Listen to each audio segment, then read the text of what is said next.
Hey guys, wanted to come through with a new video, but first I want to show you something really cool. I decided to put my TBR right here so you can see it in the videos. And then as I go through my TBR and you see books leave, you'll know where I'm at on my monthly TBR. So this is February.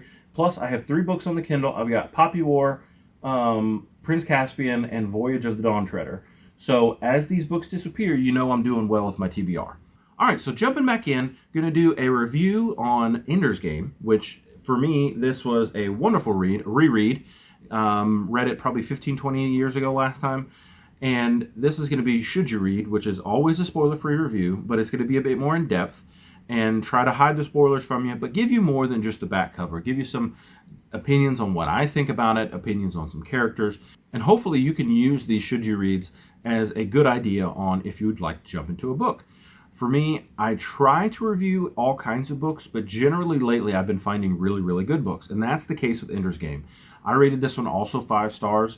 Ender starts the story as a 6-year-old boy, and he is going and joining training to be a super soldier commander, really.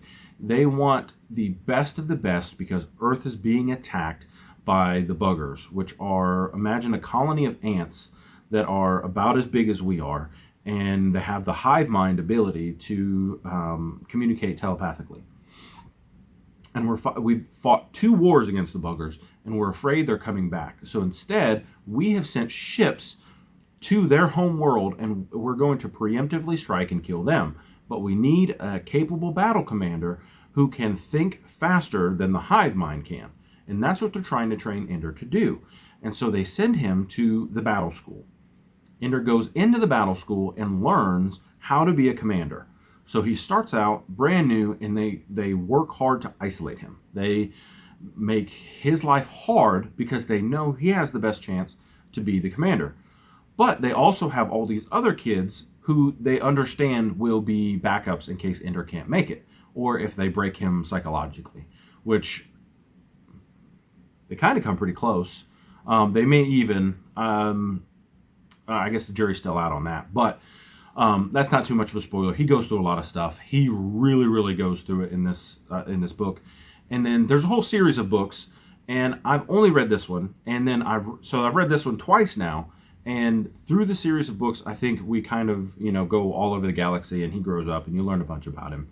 I'm excited to see some of those other books. A lot of people have recommended me Ender's Shadow, which is about one of the kids that's in his group. And kind of his story, he's not as good as Ender, but he's very good. And it kind of how he sees Ender from a distance, how he sees the training. He's a big side character, so it's really interesting to see. He goes by the nickname of Bean, and it's really interesting to see that. So I picked that up at Half Price Books not too long ago. Gonna read it, and then the next book in the series is Speaker for the Dead. I want to read that as well, because kind of at the end of the story, we kind of get like the intro to what Speaker of the Dead is, and it sounded very interesting. I thought I remembered the ending of the book, and actually I remembered like 75%, and then the ending I completely forgot about. And so it was really cool that like I was blind coming into the ending because I didn't remember it at all. And then I remembered some of the battle school, and that was cool because I was like, oh yeah, I remember that. But on the ending, I remembered nothing, and it was really good. I enjoyed it a lot.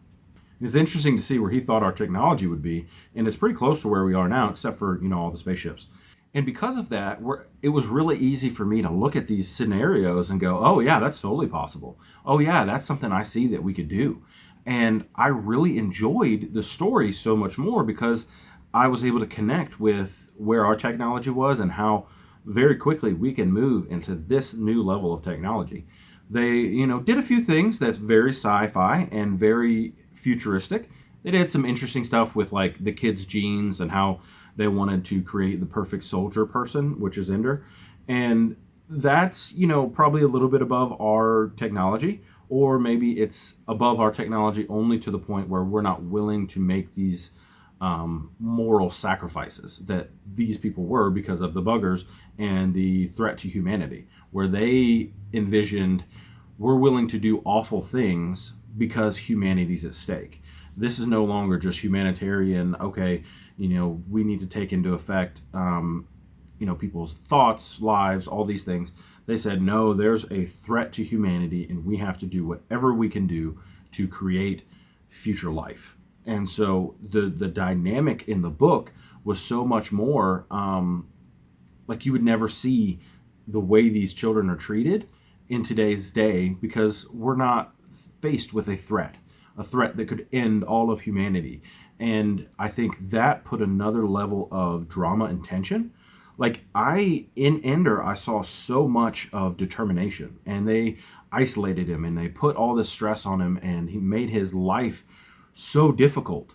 But it was to craft him into a hard soldier who would make the tough call when he had to, and really to understand that help is not coming. We have to be very, very forward thinking and moving forward through the idea of you have to finish this. And it was one of those things that it was like, if we don't kill them, they will kill us.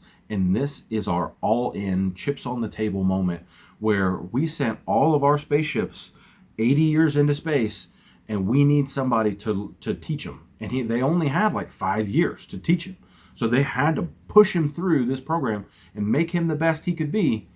They were doing stuff where they were like making his life so hard and difficult. They had this really cool and interesting battle school where the kids fought and used their bodies like spaceship in zero gravity, and they were shooting like laser tag in zero gravity, where if you get hit with the laser, your armor freezes up.